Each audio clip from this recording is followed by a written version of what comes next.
Testing, testing.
Hey Jeff, can you hear me? Yeah, I'm just live streaming. I'm not sure how to actually find the link. This is the first time I've done it, so bear with me. This one probably isn't going to go on the website, but I just thought I'd try my hand before I do this properly the first time round. So this is just a test run. I'm trying to actually find the link right now. The link, so I can the shareable link for this stream. Give me 1 second.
Thanks, Jet Life. Cheers for that. Appreciate that. And welcome, Jeff. Yeah, I've been speaking to you for some while. I've joined the live stream game. This is my first one. This one's probably not going to get posted because I'm just trying to feel my way around it. But yeah, I thought I'd just head on to live stream. So I found the shareable link. I'm gonna share it on the Discord group now. So if some people want to join, they can join. I want to do a short live stream just see how this works out, and then I'll get another one done maybe another day. But let's just see how it works out right now.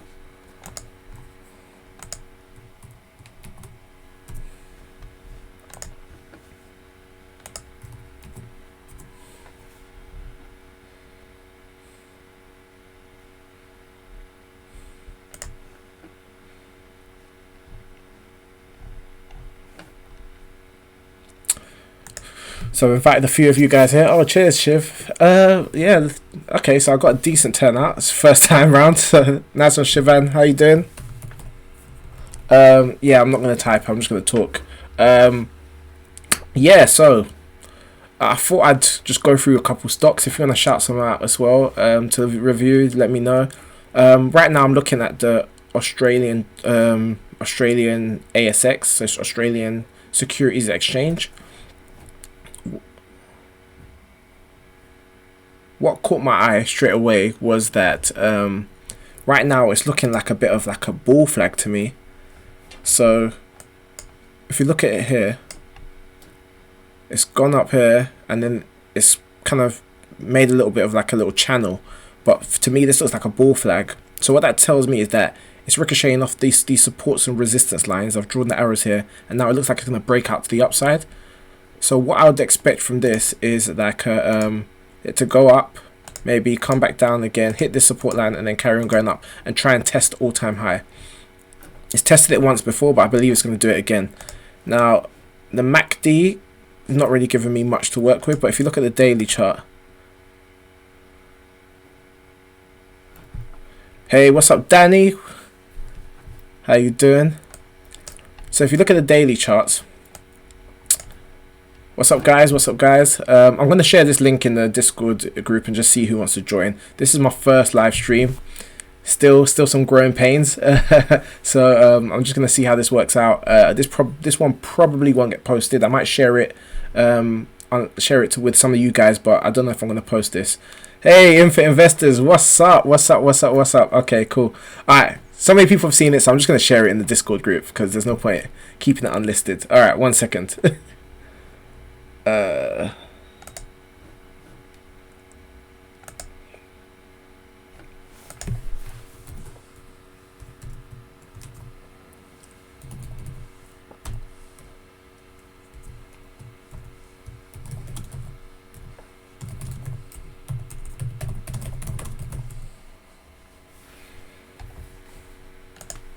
So okay, so back to this stock. So I was looking at ASX. So the ASX is the Australian 200.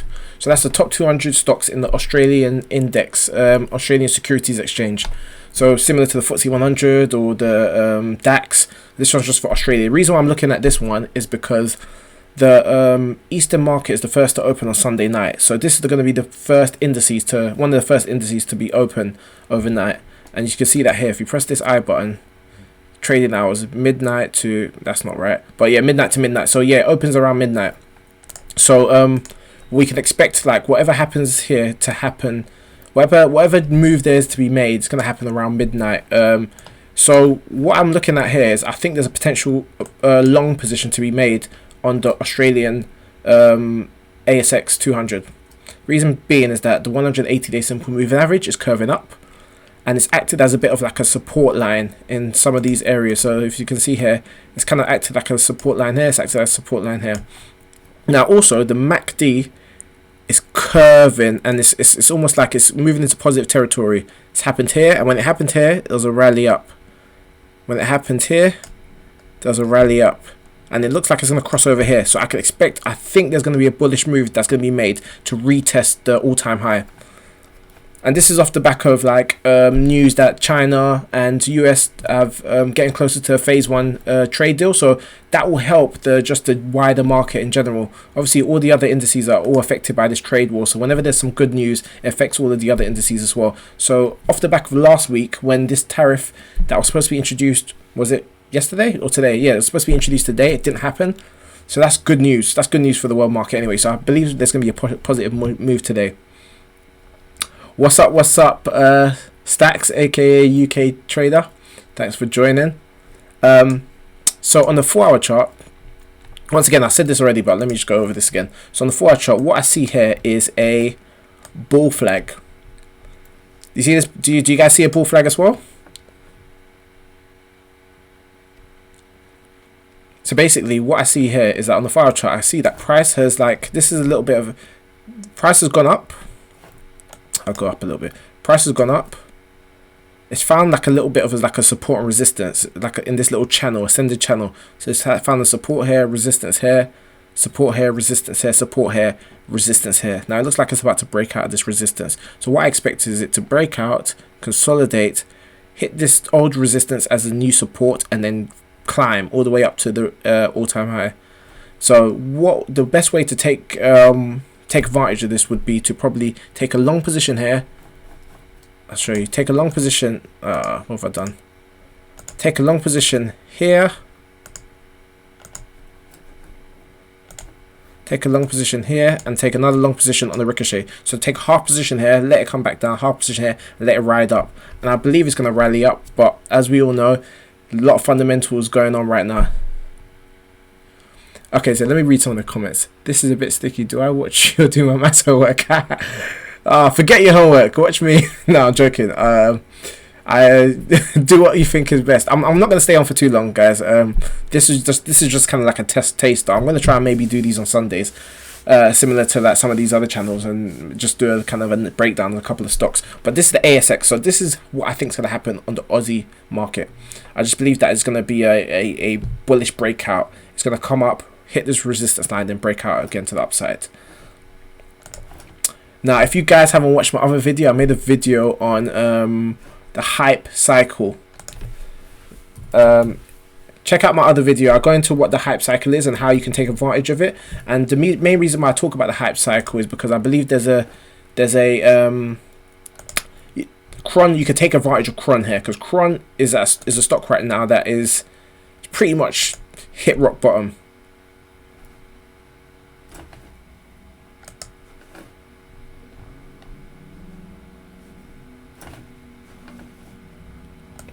So if you look at the weekly chart, it was at like, this was where it was when it pretty much joined the stock markets. It climbed up due to hype. Everyone's brother, sister and uncle was trading weed stocks, and then it obviously came crashing down because people were getting too excited. People realized that it was overvalued. Nothing had actually happened yet, so people were like, why is it worth this much when nothing's actually happened yet? So then share prices sold off. But I feel like this is the reversal point. I don't want to go over what I've said already in my other video, so check my other video out, my last video on how to make 100% returns on a stock. I believe Cron is going to be one of these stocks that's going to give you 100% returns if you take a long position now. This is my views anyway, but check my last video out. I'm not repeating myself.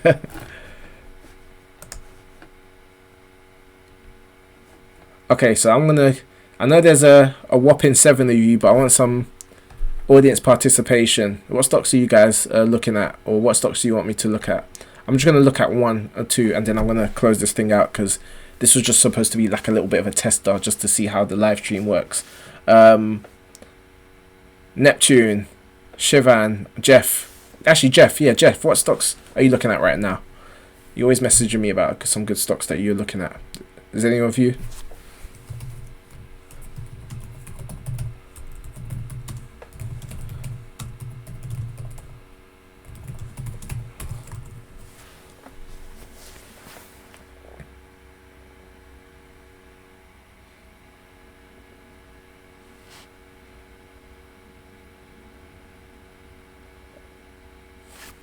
Nice one, Jeff. Nice one, Jeff. Gold. Okay, I'll start with gold because gold's easy. Gold. I've got a lot of lines. Gold.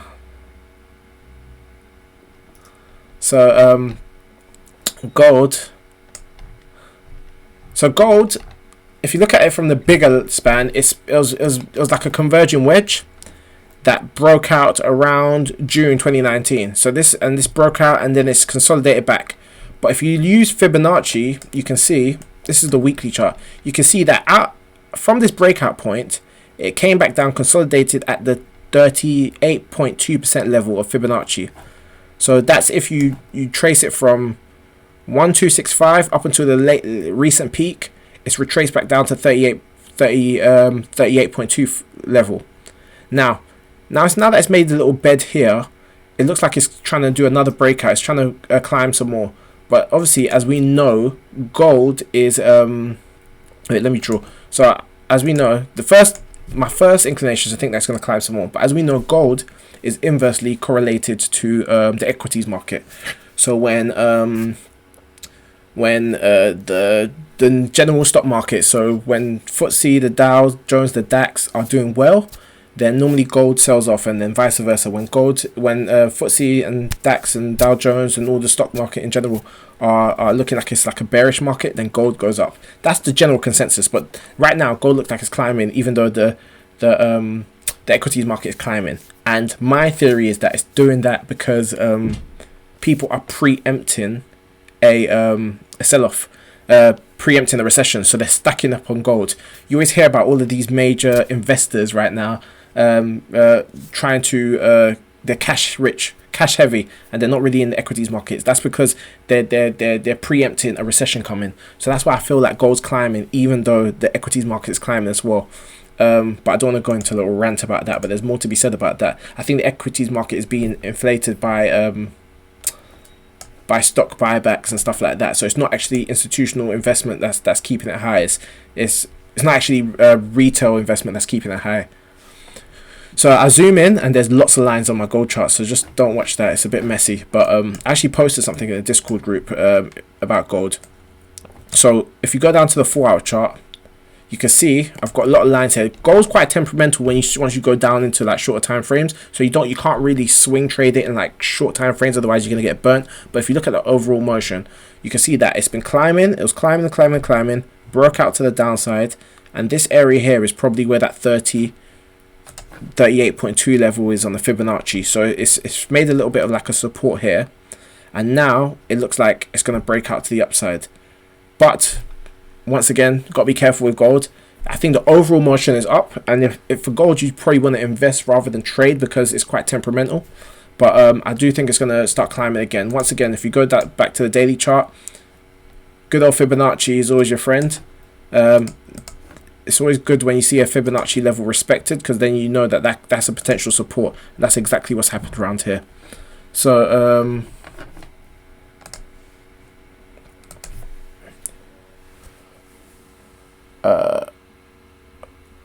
I'll go to WPM, then I'll go to Roku, and then we'll call it a day. Oh my days, this is ugly. Why did you show me this? This is so ugly. I don't know about this. Okay, I kind of get what you're seeing. I see what you mean. I see why you picked it, but it's quite ugly. Yeah, it looks like it's found the support.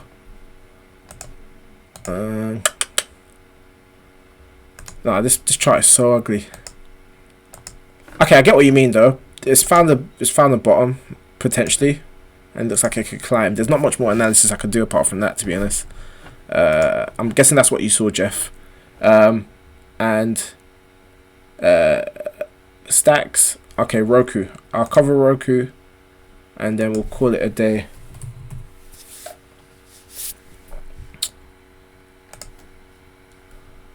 Okay, Roku looks like it's selling off straight away. If you look at the MACD, it looks like a bearish divergence, so it looks like it's making lower highs. So it doesn't look good for Roku. It looks like it was climbing towards all-time highs at one point, and then it started selling off. So it doesn't look good for Roku.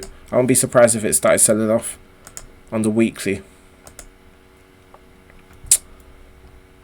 So how would I play Roku? Well, Roku right now, see, I've got quite a lot of lines drawn on Roku. Let me make this a little bit neater.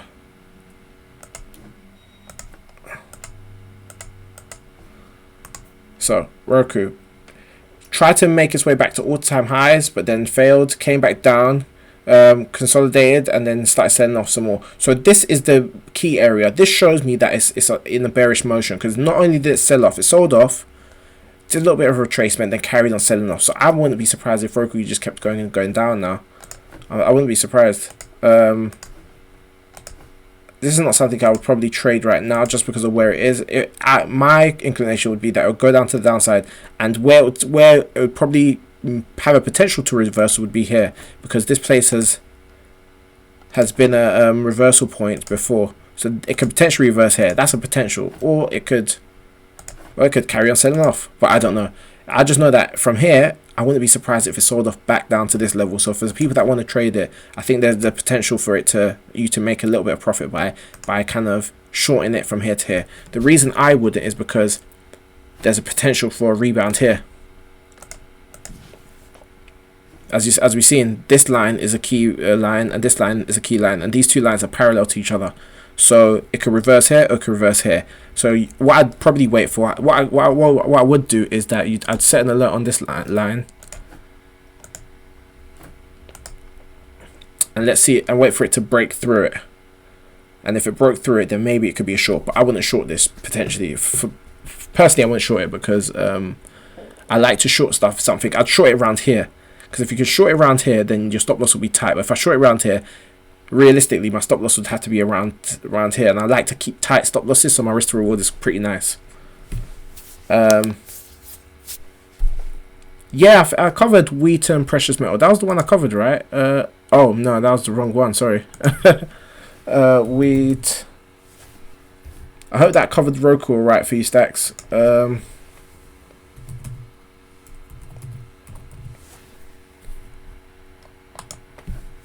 Metals. Okay, wheat and precious metals. Okay, I like this one. Okay, yeah, I'm with you now. I'm with you, Jeff. Sorry about that. Straight away, let's see if we can plot some lines here. See what patterns we can see.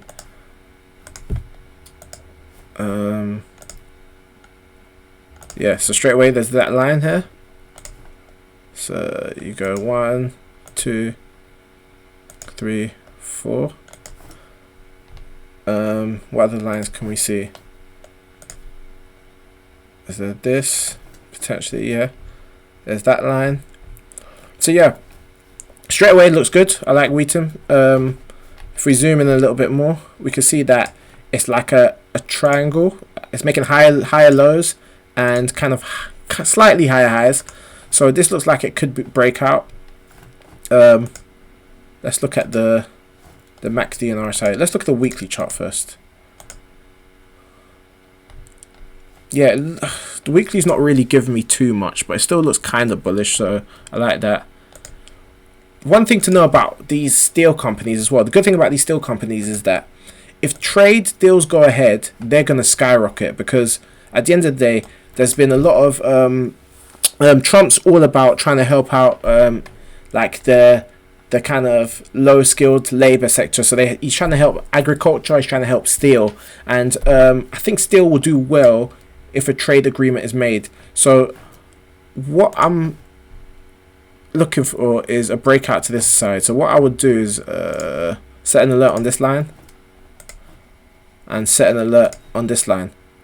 So my theory is that from this is that it could do a couple of things. You always consider every scenario. You never assume too much. It could come here and then it could be rejected and go back down. It could come here, break out, come back to the line, and then go make high highs.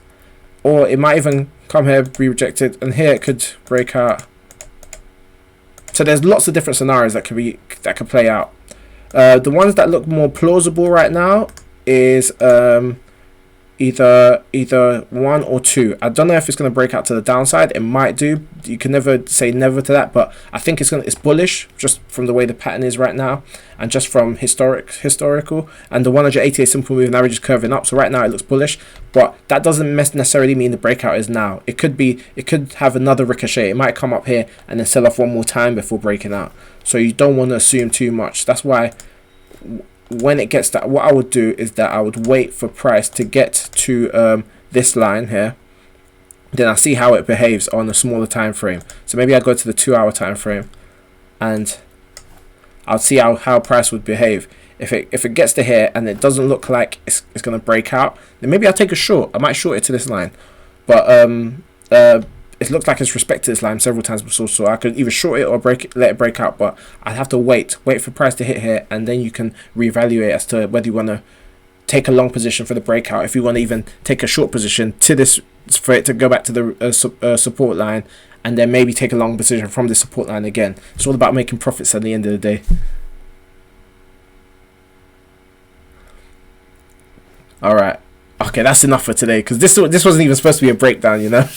This was just supposed to be me messing around and seeing how the live stream goes. What I'm going to try and do in the future is do a live stream kind of like this, where I'll do a couple of breakdowns of some stocks, and then also do a live stream where I go into like the Oz market, as I said. So do a live stream on Sunday just before the Oz market opens, which is around 11:30, 12.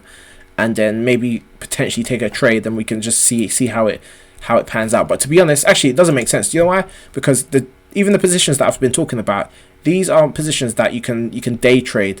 You're gonna be holding it for a couple of days, because like even if I'm right about this hypothesis here, look at this ruler tool. At the end of the day, you're talking. It might take a day or two to realize. It might take like a couple of days to realize. So at the end of the day, you can't. Even if I took the position, we'll just be sitting there watching it. It's not as sexy as day trading when you're swing trading, because I can take a position now, but then there's nothing to do until we wait for 1 or 2 days for it to actually be realized. So yeah. Jeff, I do not do forex. Nah, I stay away from forex. Yeah, sorry, man. Nah, it's not my cup of tea. I think I'm done. I just thought I'd cover a couple stocks with you and see how this worked out. If you liked it, let me know. Let me know in the Discord group, guys. How I did. If there's anything I can improve on, so that when we do a proper one, yeah, it's just all the everything's smoothed over. So yeah, give me some feedback in the Discord group, guys. I'm being serious. I just want to know, because that's why this one isn't going live yet. I'm out, guys.